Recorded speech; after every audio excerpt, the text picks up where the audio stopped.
You know, before I spoke, or when I spoke on Monday, the rain started to fall.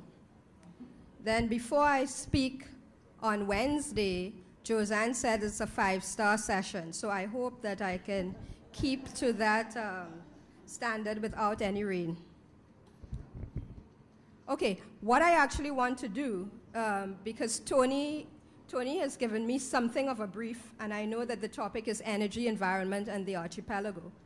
And we had Luann Barclay, and we've had scholars and practitioners in the field. And what I actually want to try to do, including Roger Pulwati, what I actually want to try to do is to use 5 words beginning with T, since we're in Trinidad, to try to pull together some core lessons on what I think the agenda, both for scholarship and action, in energy and environment are. So first of all, my first T is, my first T is transition management. Because some of the things that Roger talked about, and to some extent the things that Luann talked about, are about a lock-in, a carbon lock-in.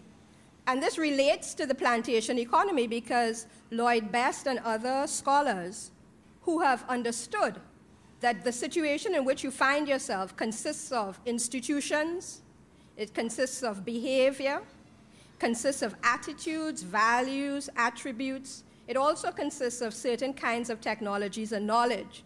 But those things combine in a way to either keep you in a particular place, keep you doing the same things that you have been doing. And so in the case of the plantation economy, Lloyd Best identified that what we were doing is that we continued to not process that which we had on our fields or in our earth.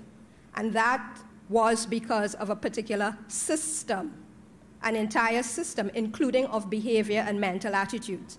What I want to say about transition is that it is not easy to break out of a lock-in when it consists of all those elements. So transition management from an energy economy, from a carbon, fossil fuel-based economy and society is not automatic. There are actual mechanisms that will need to be put in place in order to facilitate transition. And one of those mechanisms, which I will be talking about tomorrow, is that the emerging companies that challenge the incumbents do not take place automatically. So the transition management also includes creating the space for the emergent to come up. But that is the subject of tomorrow. So transition is the first T. The second T is that it takes a long time. And so in unlocking yourself from fossil fuel-based economies and societies, the time frame and time horizon that is involved is much longer than an electoral cycle, which is why intergenerational dialogue and intergenerational stewardship is so important, because you're not doing it for your tribe today. You are doing it for your planet for the millennium. That's very difficult for most normal, ordinary mortals. Not the people in this room, of course, but very difficult for ordinary mortals to be thinking with that kind of time frame in mind. So the second T is the time horizon and the time frame involved in actually dealing with transition management. The third T, I have a choice here, but I'm going to link the third T. In the energy and environment world, we have to deal with the fact that these industries involve high levels of fixed costs, big scale of investment, and therefore they have always been exploited by transnationals. And they have always involved trade. So they have always been global industries. So we might be small, Trinidad, and the resource might be located in our small geographic location, but in order to do the transition well, it will turn on how are we able to engage with transnationals in a geographic space and in a global economy. How do we do that well? And some thoughts have emerged as well, but Lloyd Best and the Plantation School, I think, provides a particularly good starting point, because in order to do that well, you have to know that the transnational is not necessarily going to be doing anything in your interest unless pressed. The transnational is there to extract and to create value for their shareholders. They're not there to be nice people. And so it will turn, therefore, on how you manage that engagement with the trade and the openness. The final two T's are the things that I've spent, as you know, more than 20 years discussing. So the fourth T, there is no such thing as technology transfer. I will say it again. There is no such thing as technology transfer. No one transfers anything to you that is valuable. If you really want something of value, you have to go and get it. And so when the climate change negotiations, the success of the climate change negotiations has been the creation of a technology fund to facilitate technology transfer to the developing world. From where? So we are going to allow the people who have produced fossil fuel-based technologies to be the creators of wealth in low-carbon society. So we will change the whole paradigm. We will become green, but we will still go cap in hand to the UN system and say, please, sir, may I have some of your green technology? That is what is being counted as a success story within the climate change negotiations, because the very notion of technology transfer has not been deconstructed. I want to talk about the importance of Caribbean intellectual tradition. Trevor Farrell wrote a piece in 1978-79 in which he made the point that no technology is transferred. And he broke down and decomposed technology into its component parts and talked about the ways in which developing countries acquire technologies. That was 1978.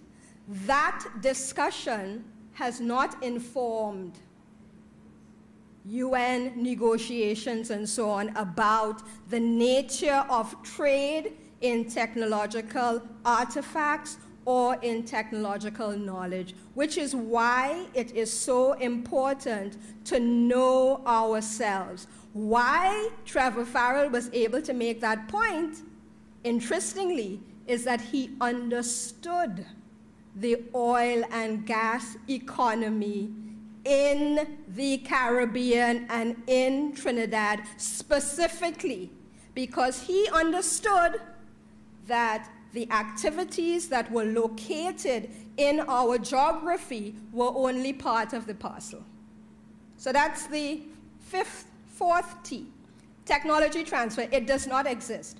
And so in my own work, I have devised a model and a concept of technological capability building in which I ask and frame the kinds of components that are necessary for developing countries to engage in industries such as energy and the environment and a whole host of other industries where technological change is fast, where the frontiers of technologies are geographically and psychologically distant from their own home base. and that is the subject of another talk, but that's the final T, that if we are to actually engage in transition management, understanding that the time horizon is long, understanding that in doing so we will have to engage with transnationals, understanding that no one is going to transfer anything to us, that we need then to engage in a process and a system of technological capability building in which you have a judicious balance between domestic capability building, which includes building your confidence about your ability to understand the industry, to harness the technologies, to make the policies underlying resource rent extractions, local content rules, trade arrangements, and so on. All of that is included in the capability set that you need to acquire. And so my contention is that maybe we can devise, in 1978-79, Norman Girvan, Trevor Farrell, and many others, on a foundation of an understanding of plantation economy and the place in which we found ourselves, did a very important piece of work. It was called the Caribbean Technology Policy Study. It was financed by IDRC, in which this group of Caribbean scholars and Owen Arthur did the pieces on technology contracting, did some studies that sought to understand how does a small region, fragmented politics, all the things that we've been discussing here, engage with technology creation, technology production, and technology use. It's time that we have a millennium version of those kinds of engagements. And that will be the subject of tomorrow's talk. Because, as I said on Monday, we're not where we are 50 years ago.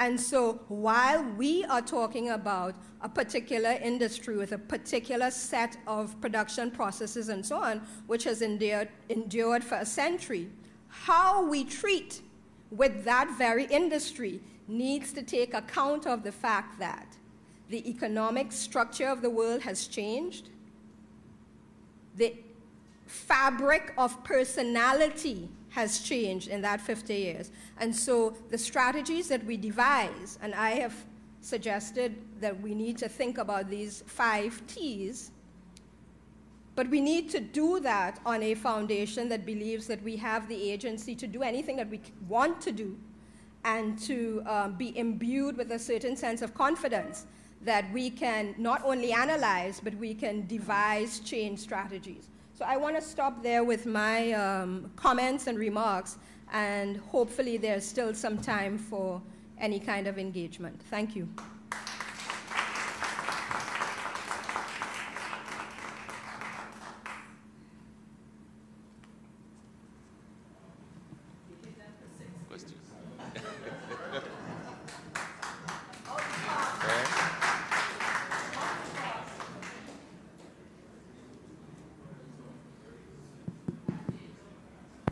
Winston Riley again.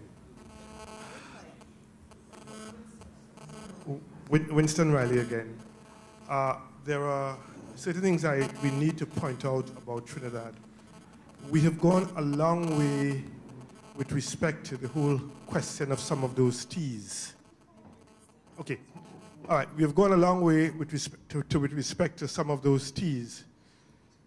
First to begin, the question of participation in the extractive industries in Trinidad and Tobago was an initiation of a result of protests. Protests from the young people in Trinidad and Tobago. That's the first issue, okay? And this whole question, this whole terminology of the commanding heights of the economy came from the trade unions. The trade unions were also involved in that protest. That's the 1970 revolution, okay? That's one thing we have to get at. The governments didn't get up and decide to do it on their own. It was a result of street protests and street protests by people like you at this point in time. The second issue is that there there is at least one example, and I think that there were two, in which there was, sorry, before I go, as a result of that protest, there was a direct engagement between the government and some of the multinationals. And what Trevor Farrell was proposing, in order to get at all the linkages that were required in the technological cycle, was to set up, to get involved in the organizations in which R&D is a fundamental part, so that participation of the locals will also be involved in the R&D aspect of the foreign organizations, and therefore you continue to go along. The history of that I don't want to go into, right? Because there were a lot of hiccups on that. Why he didn't carry through with that when he had the opportunity, I don't know, okay? The third issue, and we must not lose sight of this, because I'm going to call the name CLICO, right? CLICO in the Caribbean is the first private sector organization that was involved in dealing with the multinationals and becoming one of the great pioneers in the field. They at one time had over 50% of the LNG product, of the methanol product in Trinidad and Tobago, right? So we have had that kind of experience.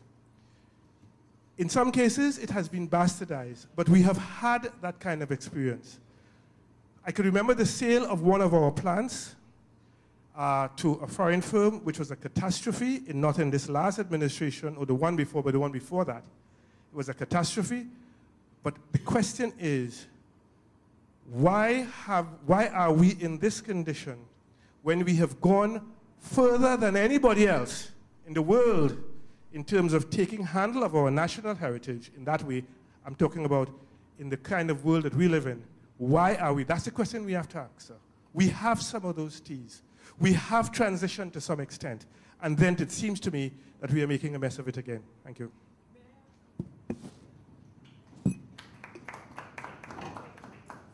Gillian, I'm asking him, so you don't mind? What do you mean by when you say, why are we in this condition? I'm sorry. I agree with you, because CLICO was the first company amidst the cries from the other members of the private sector when it engaged in the methanol investment. For my information, I think the CLICO aspect of the energy sector has been sold out. From my information, I may be wrong. Well, they're back in the hands of the multinationals. The government owns it? No. From my information, it has been sold. Okay? Now, one of the things is that I'm not sure that my information is correct, but what we have been told is, what I've got so far for my information, is the shares that were owned by Colonial Life have been sold. Eh? You could find that out? If you could, you have tremendous intelligence. That is one of the big issues with the secrecy that is going on now. That's one of the big issues. Yeah, recently. Yeah. Let's be responsible about information. If you don't know, don't say it. I am almost sitting. I don't want to be put it over that way. Right, I'm almost sitting. Yeah, okay, yeah. No, that is why I want to say it. That is exactly why I want to say it. Because I'm on the web. Right? Because the issue is, no. The information is secret. We have different ways of getting information, but that is what I know now.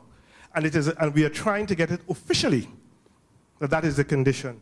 And let them come out and say it is not so. Okay? And then we will get a better idea of what is going on. Unless you do that, you're not going to get anywhere, you know. You will sit in ignorance. That is one aspect of it. But the other aspect of it is, what about the resources, as far as personnel is concerned, that is the personal resources that existed around that approach? Where is it now? Where is it going? And what are we doing about it? That's the other question that we have to answer. I think I asked Tony Paul about part of that question in terms of the past, because we have tremendous resources in the energy sector here in terms of personnel that we are in fact getting involved in Ghana and in Nigeria with at present. Right? So it is not that we are backward. The political decisions are the center of the problem. Thank you.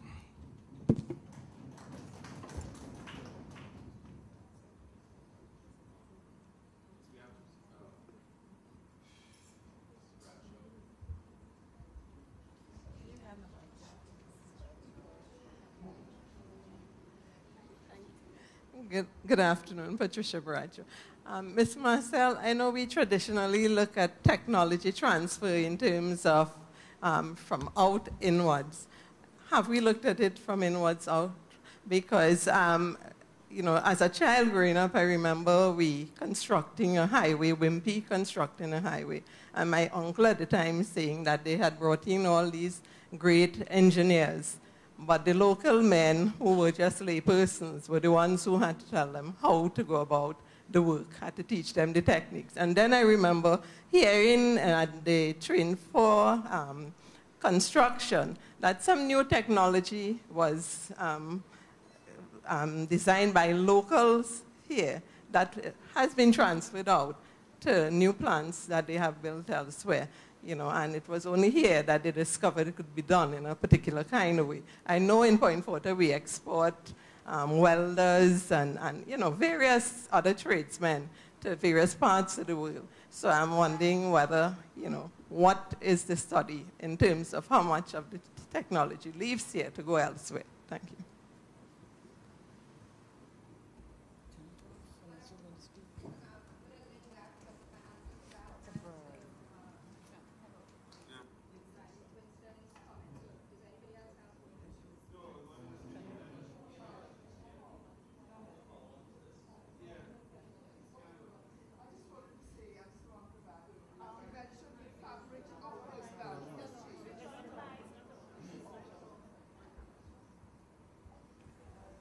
Yes, Saron Pravat, you mentioned earlier, Gillian, that the fabric of personality has changed.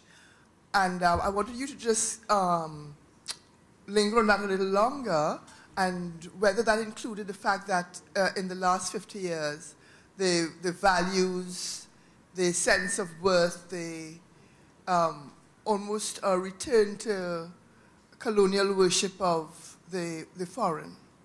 Is that you're referring to?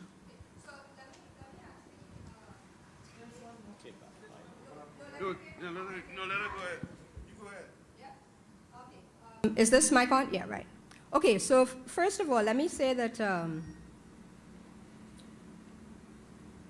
although clico might have become a bad word in certain contexts, we have to be very careful not to throw out the baby with the bathwater, because if we are going to be accurate and critical about what the experience of the last 100 years, last 50 years has meant,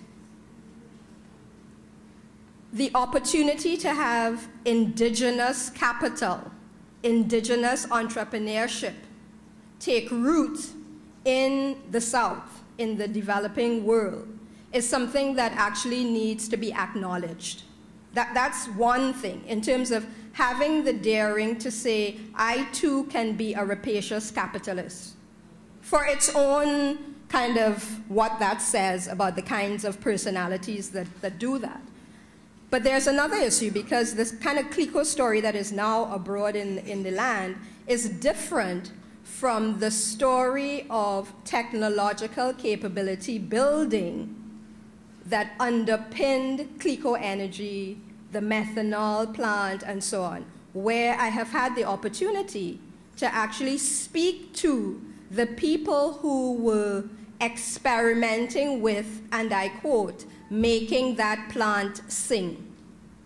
So what you had is you had technological personalities, and in the personality of Kirsten Coombs, someone who was prepared to do the financial stuff as well, where they were not only confident about their abilities to make the plant sing, but they were confident about their abilities to engage with transnationals and make them cry. So they were not only confident, they were arrogant. But they were arrogant I'm not talking about the Clico financial mess, but I am talking about a period in time where they were arrogant with a national project in mind. I don't know who thief after, but I am talking about a particular moment in Caribbean and in developing countries. I've had the opportunity to teach this recently because I think that we do not understand that those episodes of a developing country not only saying we are going to take the commanding heights and then you're bringing down consultants from Norway is unusual. We had Trinidadians in charge of the strategy and the technological components of that experiment, and they were free to experiment. Now, the implication, coming to the thing about technology transfer, when you transfer somebody's technology, you can't experiment with it because it's not yours. It is not yours. You don't own it.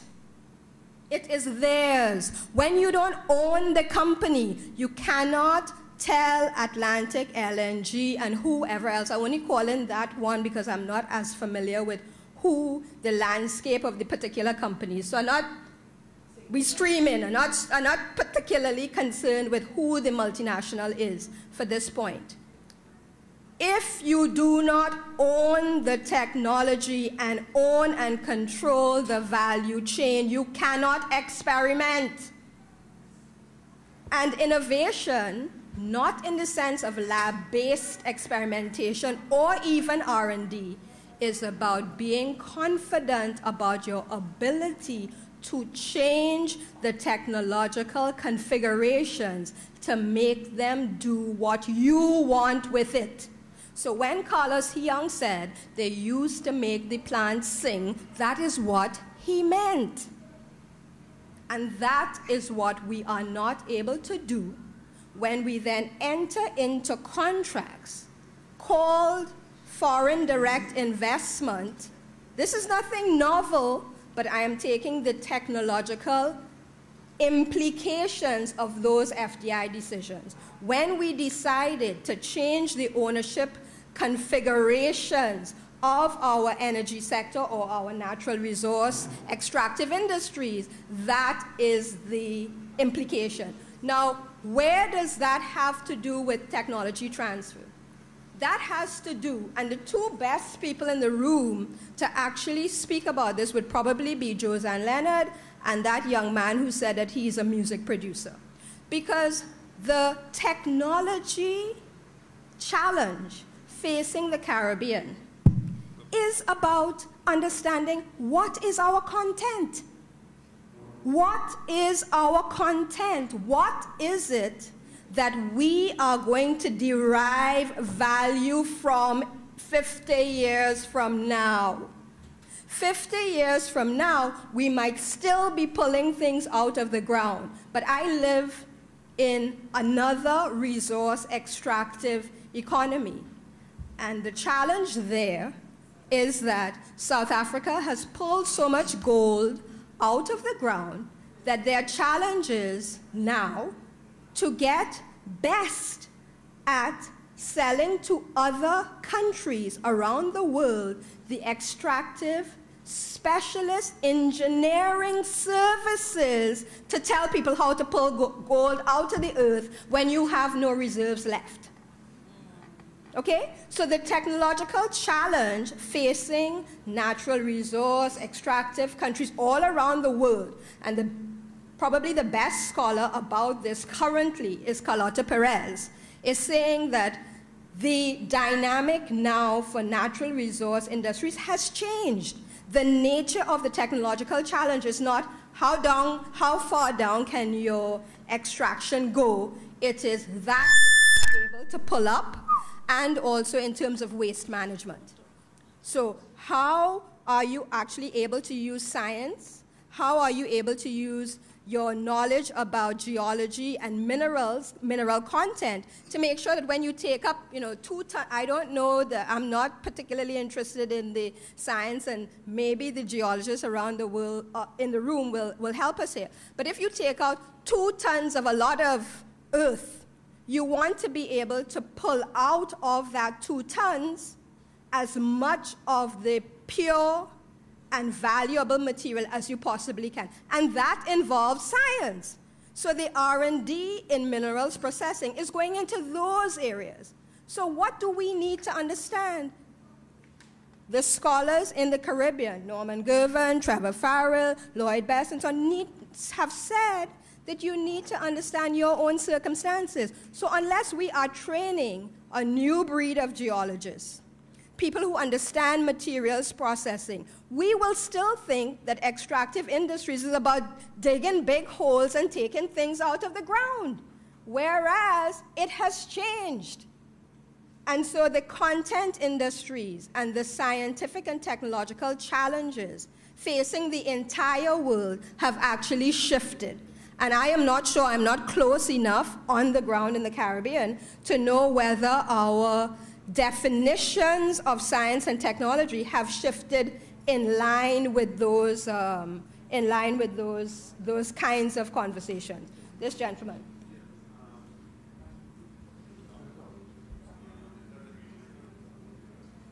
Yeah, okay. I'm a Caribbean filmmaker. Many years ago when I was young, the critical technology in cinema is light, artificial light, right? Coming from the Caribbean many years ago, I decided to do, instead of technology transfer, I decided to do substitution. And I claim the Caribbean sun, solar power, as the centrifugal force in my work. In fact, I've directed whole feature films with falling sunlight, not even reflectors, which have aluminum content, right? I'm not even reflecting the sun. The technology that the West created, especially the digital cameras of today, just like when they came up with digital sound, was too cool. They didn't have the warmth. If people in music know, when you see people like Lauryn Hill and so on doing albums, they built in fake pops and warmth from the old transistors. I shoot my films with black people, especially subjects, mainly. Where do we come from?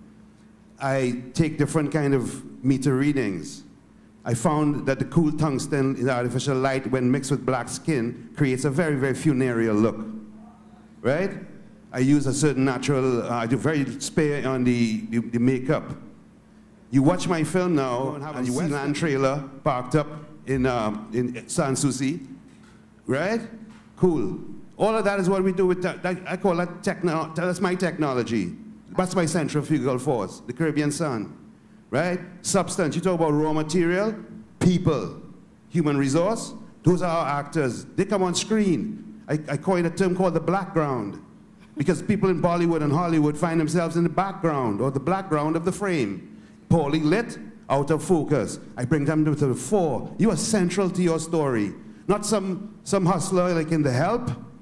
Understand what I'm saying? So we have all of these things. Rent a plantation is a term I use for all of these foreign films that come to Trinidad or into the Caribbean and set up a plantation structure for a few weeks or months. They do not leave much behind. In fact, we give them rebates. Right? And what do the youth get out of that? They get Tutul Bay, right? They get a tabanka for bright lights and fancy equipment. And oh my God, I was in a 10 caravan convoy going from Trin City Mall. Wow, and come on. So, and what's the cost of the films? They're much cheaper. The funny thing and the ironic thing is the same films, everything is local. Capital, people, human resource, everything but the camera, which I think we need to work on at some point. We'll talk about it, right? Because you might not have the square frame or the rectangular frame. We might have a whole spherical thing going. Who knows what we could create? But the bottom line is, the irony of it is that a lot of the youths don't want to work on my films because it's not what they think. They feel disappointed, right? They feel disappointed because God got all the bells and whistles and people sitting in director chairs and fooling around with walkie-talkies. The bigger irony is that my films, to the ones that they brought here, go much further than in the West than the Western films they bring here. I kick them behind in their own arena. And they ask me, how you do that? Can you teach us? But we always believe that you're looking for something from them. Quite the opposite. So I started, well, you know, I have to be nice and selective with the knowledge because I want to keep it here. Right? So I tell them, you know what? A magician don't tell his secret. And that's where film comes from, magicians. So, no, sorry. Right? It's very important. And I'll shut up shortly. We took their technology. In 2006, I put my feature film on a cell phone. I was able to Bluetooth it to everybody. I went there, people from the States and Europe and stuff, they said, what's the point? They didn't do it, eh? They couldn't do it, they didn't do it. They said, what's the point of having a whole film on a little tiny screen on a cell phone? I said, you know what? I've been looking at the flashlights on the cell phones. One day there will be a projector. And two, one day the cell phone will be, the screen will be much bigger. So I'm developing content for that. So hurry up, right? God bless.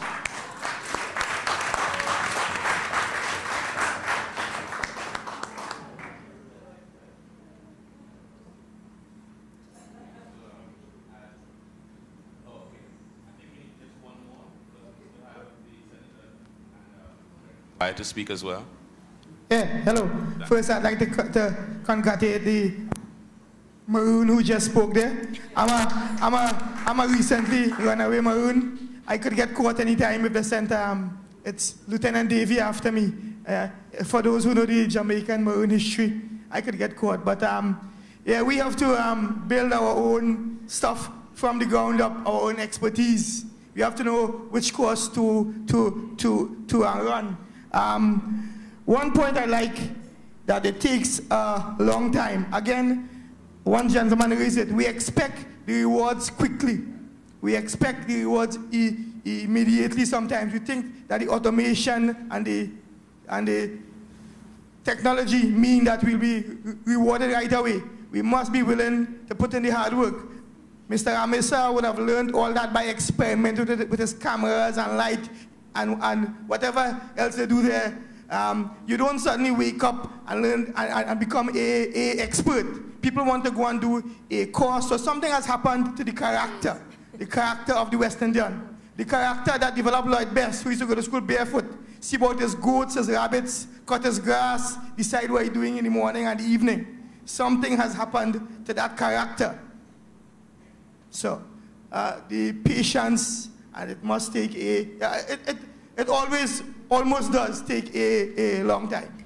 That's all.